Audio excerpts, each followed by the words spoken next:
Ο Αφράτος κούτσα-κούτσα με ακολουθούσε. Πότε κατέβαινε στη θάλασσα, πότε ανέβαινε στους λόφους και ηλιάζονταν, κοιτάζοντας τα τρεξίματά μου με καλοσύνη. Και πέρασε η ώρα και ήλθε το μεσημέρι χωρίς να το καταλάβω. Η πείνα μου το θύμισε. Έτρεξα στο φίλο μου. «Τι θα φάμε?» ρώτησα. «Πείνασες?» «Πάμε στις σκουπιδούδες. Ίσως βρούμε εκεί τίποτα».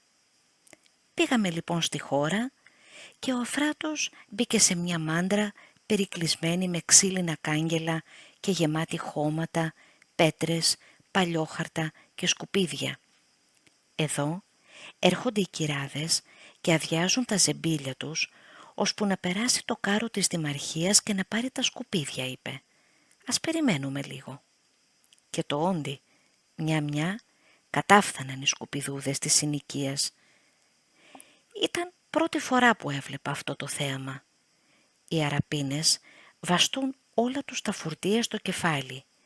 Η σκουπιδού και αυτή κουβαλά το ζεμπίλι της στο κεφάλι, όσο βρώμικο και αν είναι, ό,τι και αν έχει μέσα.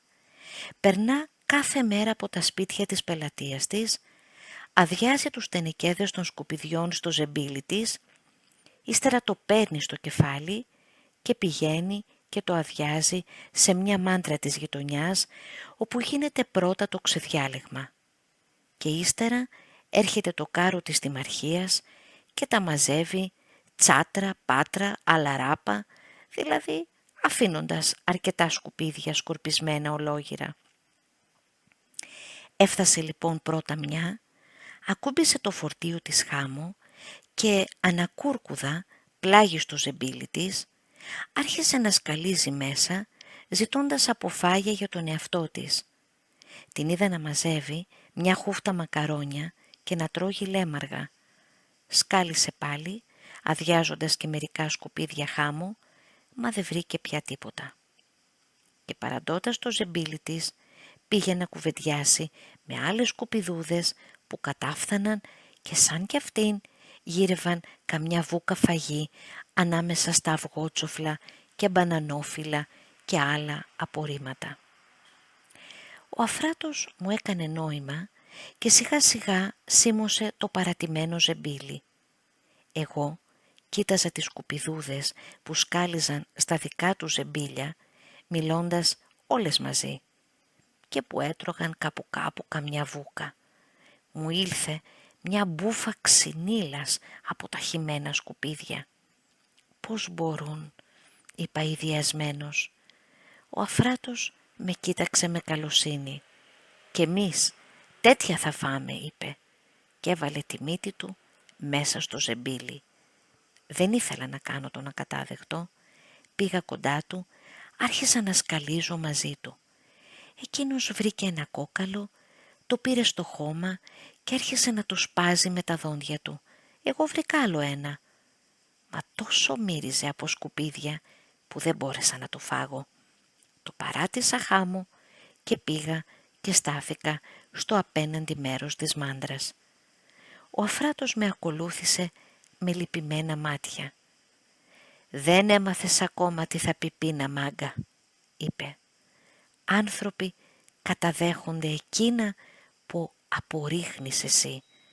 Και επειδή δεν απαντούσα, πρόσθεσε, «Πήγαινε στον αφέντη σου. Η φτώχεια δεν σου πάγει.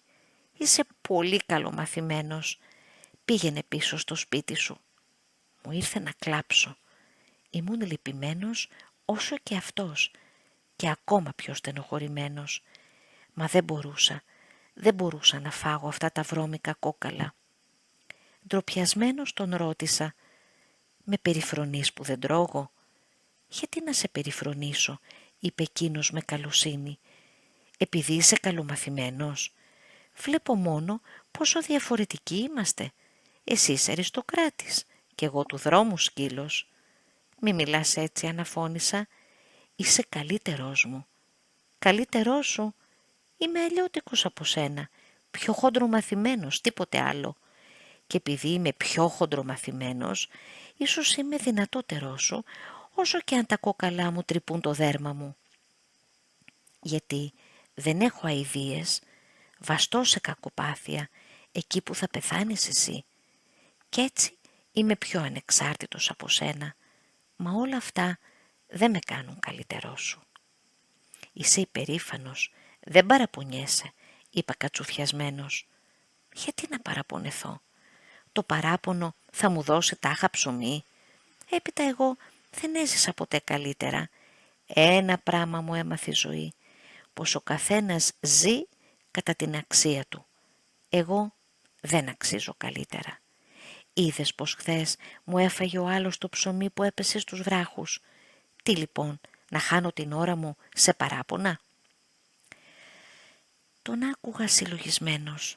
Αυτός ο Αφράτος με τα λόγια του με έριχνε αδιάκοπα σε στοχασμούς. Εσύ είσαι πιο εξευγενισμένος, εξακολούθησε ο Αφράτος. Ίσως και δυνατότερος σωματικός, γιατί είσαι πιο καλοθρεμμένος. Μα όλο μαζί νομίζω πως είμαι δυνατότερός σου, αφού δεν έχω ανάγκη από τίποτα, ενώ για σένα η καλοζωία είναι απαραίτητη. Και ξέρεις, προτιμώ τη δική μου ζωή από τη δική σου. Είμαι ελεύθερος. Εσύ είσαι δούλος των αναγκών σου. Παράτησε το κόκαλο που είχε κουβαλήσει κοντά μου. «Πάμε να φύγουμε από εδώ», είπε με το συνηθισμένο καλόκαρδο τρόπο του. «Χάλασαν τα κέφια σου με όλα αυτά». Και μαζί τραβήξαμε πάλι κατά τη θάλασσα. Μα πεινούσα και είχα μεγάλη λαχτάρα για ψωμί βουτυμένο σε ζουμί, το σιτηρέσιό μου το καθημερινό.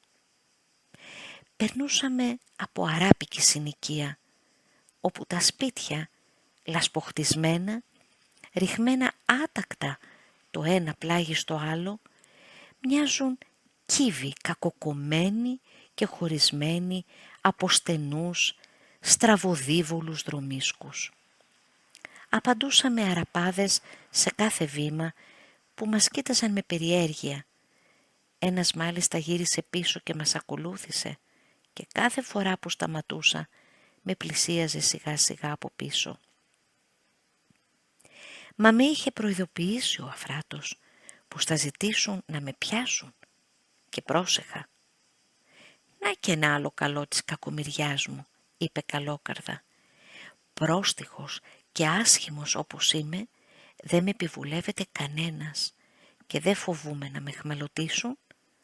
Ο αράπης που μας ακολουθούσε μπήκε σε ένα από τα αραπόσπιτα και βγήκε με ένα σκοινί. «Για το καλό που σου θέλω μακριά», μου φώναξε ο Αφράτος, «θα σου ρίξει θηλιά». Και το όντι την έριξε ο αράπης, μα του ξέφυγα. Και τότε άρχισε το κυνηγητό. Στην αρχή έβρισκα αστείο το παιχνίδι και μια έκανα πως τον πλησιάζω και μια ξέφευγα με ένα πήδο και το βάζα στα πόδια. Μα σε λίγο βαρέθηκα και κουράστηκα.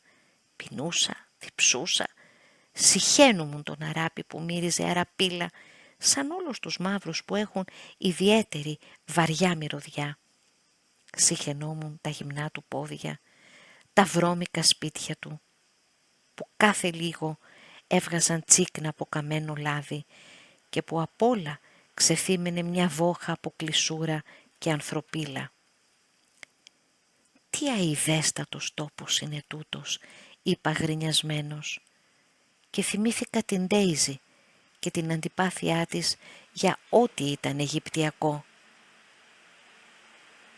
Η ενθύμηση αυτή και η ανησυχία, μήπως και γίνομαι σαν και αυτήν, ξυπασμένος και κακοαναθρεμένος, με θύμωσε ακόμα περισσότερο και ξέσπασα σε χειρότερη γρίνα. «Αηδία, αηδία είναι τούτος ο τόπος», φώναξα. «Κάθε αράπης είναι και από ένας κλέφτης και από ένας παλιάνθρωπος. Όλοι βρωμούν και όλοι με επιβουλεύονται». «Φταίγει βλέπεις η ράτσα σου», μου αποκρίθηκε καθησυχαστικά ο φίλος μου. «Αξίζεις πολλά λεφτά».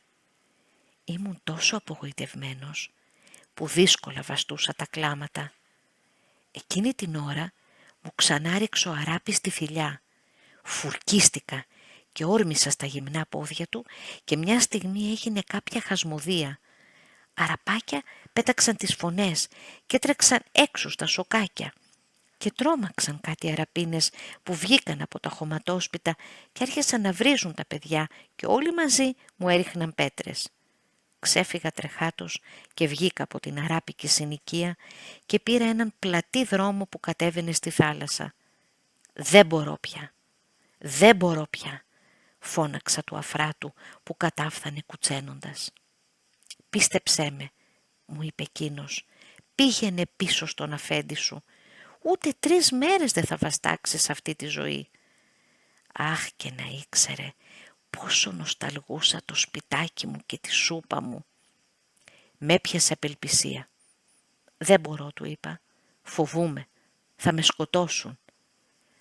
«Κάτι πάντα θα διαλέξεις», μου αποκρίθηκε ήσυχα. «Κάποιον κίνδυνο θα διατρέξεις. Ή ξύλο θα φας ή φαγί δεν θα φας». «Δεν θέλω να επιστρέψω και όμως πεινώ τόσο πολύ», κλάφθηκα. «Λοιπόν, άκουσε, θα σου προτείνω κάτι άλλο. Πάμε στο σπίτι όπου κάθονται τα χθεσινά μου παιδιά. Εκεί θα μου δώσουν φαγί, πιστεύω. Τρως και εσύ το μισό. Θέλεις?» Αυτή η πρόταση μου ήλθε. «Πάμε στο σπίτι», σου είπα. «Αχ, καημένε Αφράτο, πάλι εσύ θα με σώσεις». Γέλασε με κέφι.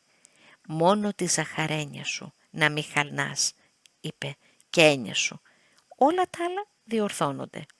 Και τραβήξαμε πάλι για τη χώρα.